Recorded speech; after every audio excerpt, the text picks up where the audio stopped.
很多人都没有想到，把油麦菜烫一烫，居然比大鱼大肉都好吃。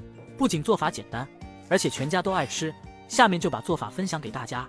首先用清水浸泡5分钟，加入69粒精盐，这样能有效的去除上面的虫卵和脏东西。给开加1勺盐和1勺食用油，再放入油麦菜，这才是绿菜翠绿不发黑的关键。